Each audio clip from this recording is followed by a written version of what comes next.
ಜೈ ಶ್ರೀರಾಮ್. ಹೇಗಿದ್ದೀರಾ? ಇವತ್ತು ದ್ವಾದಶಿ, ವಾದಿರಾಜರ ಜಯಂತಿ. ಹೂವಿನಕೆರೆಯಲ್ಲಿ ಎಲ್ಲ ಆಚರಣೆ ಇದೆ. ಇವತ್ತು ನಾನು ಕಟ್ಟಿದ ಪಾರಿಜಾತದ ಮಾಲೆ ಶ್ರೀಕೃಷ್ಣ ಹಾಕ್ಕೊಂಡಿದ್ದನ್ನು ನೋಡ್ಬೋದು. ಆಮೇಲೆ ಮುಖ್ಯ ಪ್ರಾಣದೇವರು, ಭೋಜನ ಶಾಲೆ ಆಂಜನೇಯ ದೇವರು ಎಲ್ಲ ನೋಡ್ಕೋತಾ ಬನ್ನಿ ಅಲಂಕಾರನ. ಆನಂತರ ಕಾಣಿಯೂರು ಮಠದ ಯತಿಗಳಾದ, ಹಿಂದಿನ ಯತಿಗಳಾದ ವಿದ್ಯಾಸಮುದ್ರರ ಆರಾಧನೆ ಇವತ್ತು. ಅದರ ಬಾಪ್ತು ಅಲ್ಲಿ ಅರ್ಘ್ಯ ಪ್ರದಾನ ಮಾಡೋದನ್ನೆಲ್ಲ ನೀವು ನೋಡ್ಬೋದು. ಕಾಣಿಯೂರು ಶ್ರೀಗಳು ಮತ್ತು ಈಗಿನ ಪರ್ಯಾಯ ಶಿರೂರು ಶ್ರೀಗಳು.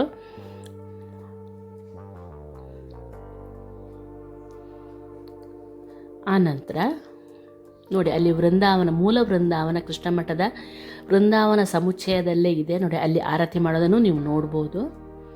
ಆನಂತರ ವಾದಿರಾಜ ಮಠದ ಯತಿಗಳು ವಿಶ್ವವಲ್ಲಭ ತೀರ್ಥರು ಹೂವಿನ ಕೆರೆಯಲ್ಲಿ ಪಟ್ಟದೇವರ ಪೂಜೆ, ವಾದಿರಾಜರ ಪೂಜೆ, ಗೌರಿ ಗದ್ದೆಯಲ್ಲಿರುವಂತಹ ಮೂರ್ತಿಗೆ ಪೂಜೆಯನ್ನೆಲ್ಲ ಮಾಡೋದನ್ನು ನೀವು ನೋಡ್ಬೋದು. ಇಲ್ಲೇ ವಾದಿರಾಜರ ಜನನ ಆಗಿರುವಂಥದ್ದು. ಇವತ್ತು ದ್ವಾದಶಿಗೆ ಏನೆಲ್ಲ ಮಾಡಿದೆ ಅಂತ ನೋಡೋಣ. ಅನ್ನ, ಗಂಜಿ, ತಟ್ಟೆ ಇಡ್ಲಿ, ಚಟ್ನಿ, ಕೋಸಂಬರಿ. ಆನಂತರ ನೋಡಿ ಚಟ್ನಿಗೆ ನೋಡಿ, ನೆಲ್ಲಿಕಾಯಿ ಚಟ್ನಿನ ದಿನ ತೋರಿಸ್ತೀನಿ. ಕೊತ್ತಂಬರಿ ಸೊಪ್ಪು, ಒಂದೆಲಗ, ನೆಲ್ಲಿಕಾಯಿ, ಕಾಯಿಮೆಣಸು, ಶುಂಠಿ, ಇಂಗು ಮತ್ತು ಉಪ್ಪು ಇಷ್ಟನ್ನು ಹಾಕಿ ತೆಂಗಿನಕಾಯಿ ಹಾಕಬೇಕು ಅದಕ್ಕೆ. ಆನಂತರ ಹಯಗ್ರೀವ ಮಡ್ಡಿಗೆ ಕಡಲೆಬೇಳೆ ನೆನೆಸಿಟ್ಟಿದ್ದೀನಿ, ಸಾರಿಗೆ ತೊಗರಿಬೇಳೆ ನೆನೆಸಿಟ್ಟಿದ್ದೀನಿ. ನಾನು ನಿನ್ನೆನೇ ಮಾಡಿರುವಂಥದ್ದು ಇದು. ತೆಂಗಿನಕಾಯಿ, ಮುಳ್ಳು ಸೌತೆ, ಕೋಸಂಬರಿಗೆ ಎಲ್ಲ ರೆಡಿ ಮಾಡಿ ಇಟ್ಟಿದ್ದೀನಿ ನೋಡ್ಬೋದು. ತಟ್ಟೆ ಇಡ್ಲಿಗೆ ಎಣ್ಣೆ ಕೂಡ ಹಾಕಿರ್ತೀನಿ ತಟ್ಟೆಗೆ. ಇದು ನೋಡ್ಬೋದು ನೀವು, ಔದುಂಬರ ಅಥವಾ ಅತ್ತಿ ಚಿಗುರು. ಇದು ಅದರ ಚಿಗುರುದು ತಂಬುಳಿ ಮಾಡೋಣ, ತುಂಬ ಚೆನ್ನಾಗಾಗುತ್ತೆ. ತಂದು ತೊಳೆದಿಟ್ಟಿದ್ದೀನಿ ನೋಡ್ಬೋದು ನೀವಿಲ್ಲಿ. ಇದು ಮಾರನೇ ದಿವಸ ಬೆಳಗ್ಗೆ ನೋಡ್ಬೋದು. ತಟ್ಟೆ ಇಡ್ಡಿನ ಬೇಯಕ್ಕಿಟ್ಟಿದ್ದೀನಿ, ಬೇಳೆನ ಬೇಯಕ್ಕಿಟ್ಟಿದ್ದೀನಿ ಒಂದು ಕಡೆಯಿಂದ. ಒಂದು ಕಡೆ ಅನ್ನಕ್ಕೆ ನೋಡಿ, ಅನ್ನ ಮಾಡಲಿಕ್ಕೆ ಪಾತ್ರೆ ಏರಿಸಿದ್ದೀನಿ ನನ್ನ ಸ್ಟವ್ವಲ್ಲಿ, ನೀವು ನೋಡ್ಬೋದು. ಇದರಲ್ಲಿ ನಾನು ಗಂಜಿ ಮತ್ತು ಅನ್ನ ಒಟ್ಟಿಗೆ ಮಾಡ್ತೀನಿ ನಾನು. ಆನಂತರ ನೋಡಿ, ಈ ಇನ್ನೊಂದು ಕುಕ್ಕರಿಗೆ ನೋಡಿ, ಒಂದು ಕುಕ್ಕರಲ್ಲಿ ನಾನು ಕಡಲೆಬೇಳೆ ಬೇಯಕ್ಕಿಟ್ಟಿದ್ದೆ. ಈ ಕುಕ್ಕರಲ್ಲಿ ನಾನು ತೊಗರಿಬೇಳೆ ಬೇಯಕ್ಕಿಡ್ತಾ ಇದ್ದೀನಿ ಸಾರು ಮಾಡೋಣ ಅಂತ. ಸಾಂಬಾರು ಮಾಡಲಿಕ್ಕೆ ಸ್ವಲ್ಪ ತಲೆನೋಯ್ತಾ ಇತ್ತು, ಅದಕ್ಕೆ ನಾನು ಬರೀ ಸಾರು ಮಾಡೋಣ, ಮತ್ತು ಉಪವಾಸಕ್ಕೆ ನಾವು ನೀರು ಕುಡಿಯೋದಿಲ್ಲ, ಆದ ಕಾರಣ ಸ್ವಲ್ಪ ಹೆಲ್ಪ್ ಆಗುತ್ತೆ ಈ ಸಾರು ಮಾಡಿದರೆ ಅಂದ್ಬಿಟ್ಟು ಬರೀ ಸಾರು ಮಾಡಿದೆ ನಾನು. ನೋಡಿ, ಸಾರಿಗೆ ಒಂದು ಸ್ವಲ್ಪ ಅರಿಶಿನ, ಸ್ವಲ್ಪ ಎಣ್ಣೆ ಹಾಕಿ ಅದನ್ನ ಬೇಯಕ್ಕಿಡಬೇಕು. ಆನಂತರ ನೋಡಿ, ಕೋಸಂಬರಿಗೆ ಹೆಸರು ಬೇಳೆನ ತೊಳೆದು ಅದಕ್ಕೆ ಮುಳ್ಳು ಸೌತೆ ಹೆಚ್ಚಿ ಉಪ್ಪು ಹಾಕಿ ಇಡಬೇಕು. ಅವಾಗೇನು ಗೊತ್ತಾ, ಮುಳ್ಳು ಸೌತೆ ನೀರು ಬಿಟ್ಕೊಳ್ಳುತ್ತೆ ನೋಡಿ, ಅದು ಈ ಹೆಸರು ಬೇಳೆ ಎಳ್ಕೊಳ್ಳುತ್ತೆ. ಪುನಃ ಎಕ್ಸ್ಟ್ರಾ ನೀರು ಹಾಕಿ ಅದನ್ನ ನೆನೆಸುವಂಥ ಅವಶ್ಯಕತೆ ಇಲ್ಲ. ಸೌತೆಕಾಯಿ ನೀರು ಎಸೆಯುವಂಥ ಪ್ರಮೇಯ ಕೂಡ ಬರೋದಿಲ್ಲ. ನೋಡ್ಬೋದು ನೀವು.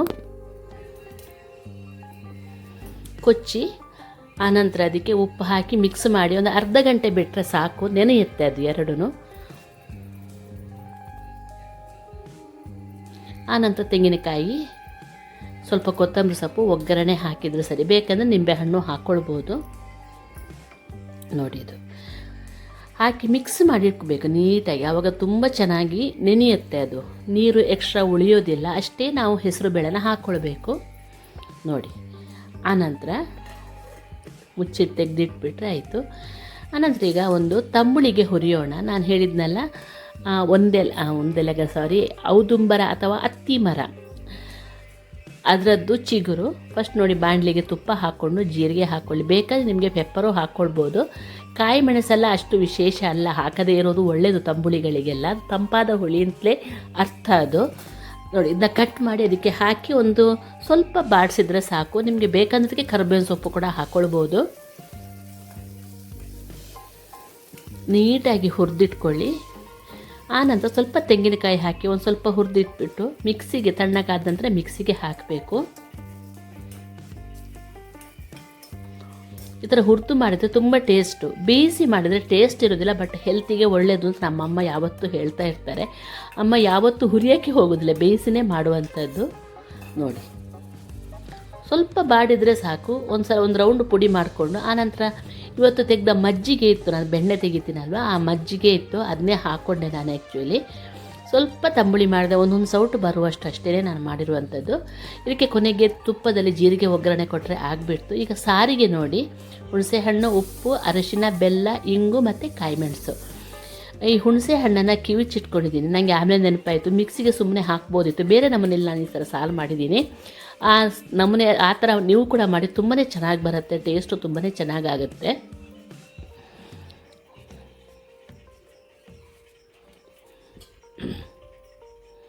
ನೋಡಿ ಇದನ್ನೆಲ್ಲ ಅದಕ್ಕೆ ಹಾಕಿ ಸ್ವಲ್ಪ ನೀರು ಹಾಕಿ ಕುದಿಯೋಕ್ಕೆ ಇಟ್ಬಿಡಬೇಕು.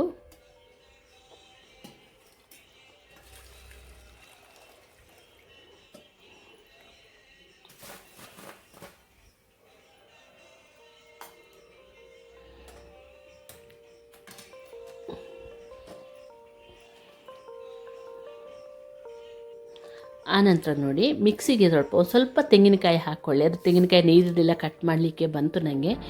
ಅದಕ್ಕೆ ಆ ಹುಣಸೆ ಹಣ್ಣು ಕಿವುಚಿದ್ದುಂಟು ನೋಡಿ, ಫಸ್ಟಿಗೆ ಕಿವುಚೋ ಅವಶ್ಯಕತೆ ಇರಲಿಲ್ಲ. ಅದಕ್ಕೆ ಮಿಕ್ಸಿಗೆ ಹಾಕ್ಕೊಂಡು ಒಂದು 4-5 ಸ್ಪೂನಷ್ಟು ಸಾರಿನ ಪುಡಿ ಹಾಕ್ಕೊಂಡು ರುಬ್ಕೊಳ್ಬೇಕು. ಏನು ಎಡವಟ್ಟಾಯಿತು ಗೊತ್ತಾ, ಇವತ್ತು ನಾನು ಸಾರಿನ ಪುಡಿ ಮತ್ತು ಬಿಸಿಬೇಳೆಬಾತ್ ಪುಡಿ ಒಂದರಲ್ಲೇ ಇಟ್ಟಿದ್ದೆ, ಬಿಸಿಬೇಳೆಬಾತ್ ಪುಡಿ ಹಾಕಿದೆ. ಕೊನೆಗೆ ಹಾಕಿದ ನಂತರ ಗೊತ್ತಾಯಿತು, ಅದನ್ನ ಸಪ್ರೇಟ್ ತೆಗೆದಿಟ್ಟು ಬೇರೆಯೇ ಹಾಕ್ಕೊಂಡೆ. ಪ್ರೊಸೀಜರ್ ಸೇಮ್ ಇತ್ತು ಆ್ಯಕ್ಚುಲಿ. ಅದನ್ನ ಮಿಕ್ಸಿಗೆ ಹಾಕ್ಕೊಂಡು ಒಂದು ರೌಂಡ್ ಪುಡಿ ಮಾಡಿಕೊಂಡು ಆನಂತರ ನೀರು ಹಾಕ್ಕೊಂಡು ರುಬ್ಕೊಳ್ಳಿ. ಮಧ್ಯದಲ್ಲಿ ಕೊತ್ತಂಬರಿ ಸೊಪ್ಪು ಹಾಕ್ಕೊಂಡು ನೀವು ನೋಡಿದ್ರ. ಆಮೇಲೆ ನೋಡಿ ಸಾರು ಕುದ್ದ ತಕ್ಷಣ ಅದಕ್ಕೆ ಈ ಮಿಕ್ಸನ್ನು ಹಾಕಿ, ರುಬ್ಬಿಟ್ಟ ಮಿಕ್ಸನ್ನು ಹಾಕಿ ಆನಂತರ ಬೇಳೆ ಕೂಡ ಹಾಕಿ ನೋಡ್ಬೋದು ನೀವು. ಕಾಯಿ ಮೆಣಸೆಲ್ಲ ಹಾಕಿ ಕುದಿಯೋಕ್ಕೆ ಸ್ಟಾರ್ಟ್ ಆಯಿತು. ಆನಂತರ ಒಂದು ಇದು ತೆಂಗಿನಕಾಯಿ ಗೆರಟೆ ಇರುತ್ತಲ್ಲ ಅದನ್ನೂ ಹಾಕ್ಕೊಳ್ಳಿ. ಆನಂತರ ಸ್ವಲ್ಪ ಎಣ್ಣೆ, ತೆಂಗಿನಕಾಯಿ ಎಣ್ಣೆ ನೋಡಿ ಈ ಥರ ನಾನು ಹಾಕ್ಕೊಳ್ಳಿ. ಒಂದು 2 ಚಮಚೆಯಷ್ಟು ಎಣ್ಣೆ, 2 ಚಮಚೆ ಬೇಡ, 1 ಚಮಚೆಯಷ್ಟು ಸಾಕು. ಈಗ ತೆಂಗಿನಕಾಯಿ ರುಬ್ಲಿಕ್ಕೆ ಹಾಕಿದ್ವಲ್ಲ, ಆದ ಕಾರಣ ಸ್ವಲ್ಪ ಬೇಕಂದರೆ ನೀವು ಇದಕ್ಕೆ ಇಂಗುನೂ ಹಾಕ್ಕೊಳ್ಬೋದು ಈ ಕಂಡೀಷನಲ್ಲಿ. ಕೊತ್ತಂಬರಿ ಸೊಪ್ಪೆಲ್ಲ ಹಾಕಿದ ಕಾರಣ ಸ್ವಲ್ಪ ಕೊತ್ತಂಬರಿ ಸೊಪ್ಪನ್ನು ಇಟ್ಕೊಂಡು ಕೊನೆಗೆ ಹಾಕಬೇಕು ನೋಡಿ. ಆನಂತರ ಉಳಿದ ತೆಂಗಿನಕಾಯಿ ಏನು ಮಾಡಿದೆ ನೋಡ್ಬೋದು ನೀವು ಇಲ್ಲಿ. ಅದ್ರ ಸ್ವಲ್ಪ ಹಾಲು ತೆಗೆದಿಟ್ಕೊಂಡೆ ನಾನು. ಹಾಲು ತೆಗೆದಿಟ್ಕೊಂಡು ಅದೇ ಇದಕ್ಕೆ ಇದರಲ್ಲಿ ಚಟ್ನಿ ಮಾಡಿದೆ, ಒಂದೆಲಗರ ಚಟ್ನಿ ನೋಡ್ಬೋದು.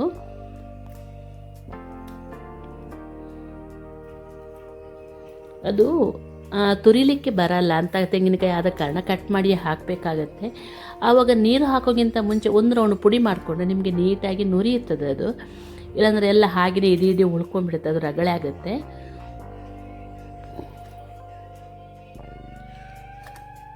ನೋಡಿ ಚಟ್ನಿ ತೋರಿಸ್ತಾ ಇದ್ದೀನಿ. ಸ್ವಲ್ಪ ಹಾಲು ತೆಗೆದು ಆ ಚಿರಟಕ್ಕೆ ಸ್ವಲ್ಪ ತೆಂಗಿನಕಾಯಿ ಹಾಕಿ ನಾನು ಚಟ್ನಿ ಮಾಡಿಕೊಂಡೆ. ತುಂಬಾ ಟೇಸ್ಟಿಯಾಗಿ ಬರುತ್ತೆ ಈ ಥರ ಮಾಡಿದರೆ. ಆ ತೆಂಗಿನಕಾಯಿ ಚಿರಟ ಯಾಕಂದರೆ ಫೈಬರ್ ನೋಡಿ, ಎಸೆಯೋದು ಅಷ್ಟು ಸೂಕ್ತ ಅಲ್ಲ. ಬಾಯಿ ರುಚಿಗೋಸ್ಕರ ಹಾಲು ತೆಗೆದು ಹಾಕ್ತೀವಿ ಅಂತ ಬಿಟ್ಟರೆ ಹಾಲು ತೆಗೆಯದೆ ಹಾಕಿದ್ರೇ ಒಳ್ಳೆಯದು ಆ್ಯಕ್ಚುಲಿ. ನೋಡಿ ಅದಕ್ಕೆ ನೋಡಿ ತೆಂಗಿನಕಾಯಿ ಹಾಲು ರೆಡಿ ಆಯಿತು. ಅದನ್ನ ಗಂಜಿಗೆ ಹಾಕಲಿಕ್ಕೆ ಆಮೇಲೆ ನಮಗೆ ತೋರಿಸ್ತೀನಿ ನಿಮಗೆ ಅದನ್ನು. ಆದರೆ ಅದೇ ಇದಕ್ಕೆ ನೋಡಿ ಮಿಕ್ಸಿ ಜಾರಿಗೆ ಸ್ವಲ್ಪ ತೆಂಗಿನಕಾಯಿ ಹಾಕ್ಕೊಂಡು ಇದನ್ನ ಹಾಕ್ಕೊಂಡು ಯಾವುದು ಚಟ್ನಿ ನಾನೆಲ್ಲ ರೆಡಿ ಮಾಡಿಟ್ಟಿದ್ನಲ್ಲ ಮುಂಚಿನ ಅವತ್ತೇ, ಅದನ್ನ ಹಾಕ್ಕೊಂಡು ಒಂದು ರೌಂಡ್ ಪುಡಿ ಮಾಡ್ಕೊಂಡು ಆನಂತರ ನೀರು ಹಾಕಿ ರುಬ್ಕೊಳ್ಬೇಕು. ಅಷ್ಟೊತ್ತಿಗೆ ನೋಡಿ ಗಂಜಿಗೆ ಹಾಲು ಹಾಕ್ಕೊಂಡು, ಅದು ಗಂಜಿ ಏನು ಗೊತ್ತಾ ಬಸ್ತಿದ್ದೆ, ಆದ ಕಾರಣ ಅನ್ನಾಗಿತ್ತು. ಸ್ವಲ್ಪ ಆ ಬಸ್ದ ನೀರು ಕೂಡ ಅದಕ್ಕೆ ಹಾಕ್ಕೊಂಡು ಕುದಿಯೋಕ್ಕೆ ಇಡಬೇಕು ಅಷ್ಟೇ. ಆನಂತರ ದೇವರಿಗೆ ನೈವೇದ್ಯಕ್ಕೆ ಇಡೋಕ್ಕಿಂತ ಮುಂಚೆ ಎಲ್ಲದಕ್ಕೂ ಸ್ವಲ್ಪ ತುಪ್ಪ ಹಾಕಿ ಅದನ್ನ ಅಗ್ನಿಗೆ ಸಮರ್ಪಣೆ ಮಾಡೋದು ತುಂಬ ವಿಶೇಷ. ಅದನ್ನೇ ನಾನು ಮಾಡಿದ್ದೇಲೆ, ಅದನ್ನ ವೀಡಿಯೋ ಅಷ್ಟು ತೋರಿಸ್ಲಿಕ್ಕೆ ಹೋಗಲಿಲ್ಲ, ಕೆಲವರಿಗೆ ಇಷ್ಟ ಆಗುತ್ತೋ ಇಲ್ವೋ ಅಂತಂದ್ಬಿಟ್ಟು. ಅಗ್ನಿ ಅಂತರ್ಗತ ಪರಶುರಾಮ ದೇವರಿಗೆ ಅರ್ಪಣೆ ಅಂತ ಹೇಳಬೇಕು ನೋಡಿ. ಆನಂತರ ನೋಡಿ ಅಷ್ಟೊತ್ತಿಗೆ ನಂದು ಇದು ಕಡಲೆಬೇಳೆ ಬೆಂದಿತ್ತು, ನೆನೆಸಿಟ್ಟ ಕಾರಣ ಬೇಗನೆ ಬೆಂದಿತ್ತದು. ಆನಂತರ ಆ ಮಡ್ಡಿಗೆ ಬೇಕಾದಷ್ಟು ಬೆಲ್ಲ, ನಾನೊಂದು 3/4 ಕಪ್ಪಷ್ಟು ಬೆಲ್ಲ, ಒಂದು ಚಿಟಿಕೆ ಉಪ್ಪು, ಸ್ವಲ್ಪ ತುಪ್ಪ, ಆನಂತರ ಆ ಕಡಲೆಬೇಳೆಲಿದ್ದ ಸ್ವಲ್ಪ ಬೇಯಿಸಿದ ಕಡಲೆಬೇಳೆ ಇತ್ತು ನೋಡಿ, ಅದರಲ್ಲಿದ್ದ ಸ್ವಲ್ಪ ನೀರನ್ನೇ ಅದಕ್ಕೆ ಹಾಕ್ಕೊಂಡೆ ಆ್ಯಕ್ಚುಲಿ. ಹಾಕ್ಕೊಂಡು ಸ್ವಲ್ಪ ಕರಗಿದ ನಂತರ ಪುಡಿ ಬೆಲ್ಲ, ಆದ ಕಾರಣ ಜಾಸ್ತಿ ಕರಗಿಸುವಂಥ ಅವಶ್ಯಕತೆ ಇರೋದಿಲ್ಲ ನೋಡಿ. ಅದೇ ನೀರು ಹಾಕಿ ಕುದಿಯೋಕ್ಕಿಟ್ಟೆ ನೀವು ನೋಡ್ಬೋದು. ಆನಂತರ ಅದಕ್ಕೆ ಸ್ವಲ್ಪ ಕರಗಿದ ನಂತರ ಆ ಕಡಲೆಬೇಳೆ ಬೆಂದಿದ್ದನ್ನು ಸ್ವಲ್ಪ ನುರಿಬೇಕು, ನುರಿದು ಹಾಕಬೇಕಾಗತ್ತೆ ನೋಡಿ. ಸ್ವಲ್ಪ ನುರಿದಿದ್ದೀನಿ ಕಾಣ್ಬೋದು, ಸ್ವಲ್ಪ ಬೇಳೆ ಸ್ವಲ್ಪ ನುರಿದಿದ್ದು ಅಂದರೆ ಪುಡಿ ಹಾಕಿದ್ದಿದ್ರೆ ಚೆನ್ನಾಗಾಗತ್ತೆ. ಅದು ನೀಟಾಗಿ ಮಿಕ್ಸ್ ಮಾಡಿ ಕುದಿಯೋಕೆ ಇಟ್ಬಿಡಿ.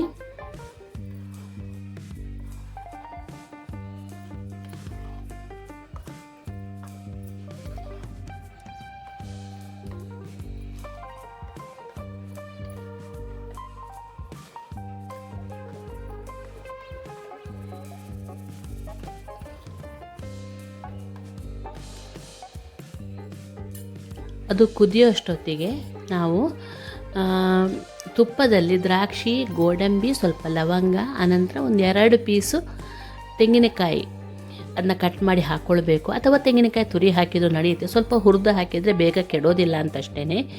ಎಲ್ಲ ಹಾಕಿ ಹುರಿದು ಪುಡಿ ಮಾಡಿ ಅದಕ್ಕೆ ಒಗ್ಗರಣೆ ಕೊಡಿ.